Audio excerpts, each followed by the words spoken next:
అసలు దీనికి జరగడానికి ఈ కుర్రోడు సుమారు 15-16 సంవత్సరాల వయసు, 18 ఉండొచ్చు బహుశా.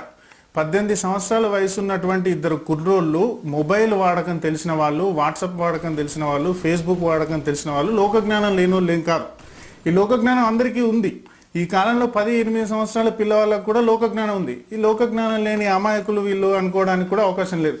వీళ్ళు ఇంత జుగుప్సాకరంగా ఇతర మత విశ్వాసాలను కించపరిచే విధంగా అంత ధైర్యంగా ఎలా చేయగలిగారు అనేది మనం ముందుకెళ్తే, ఈ కుర్రవాళ్ళు కృష్ణాపురం లోకల్ స్థానిక కృష్ణాపురం గ్రామంలో రమేష్, ఆనంద్ అనేటటువంటి కుర్రాళ్ళు, వీరిద్దరు క్రైస్తవులు.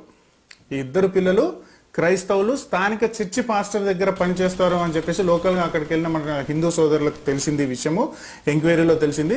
తర్వాత గ్రామస్తులకు చెప్పడము, గ్రామస్తులను చైతన్యపరచడము, గ్రామస్తులతోని పోలీస్ కంప్లైంట్ ఇప్పించడం.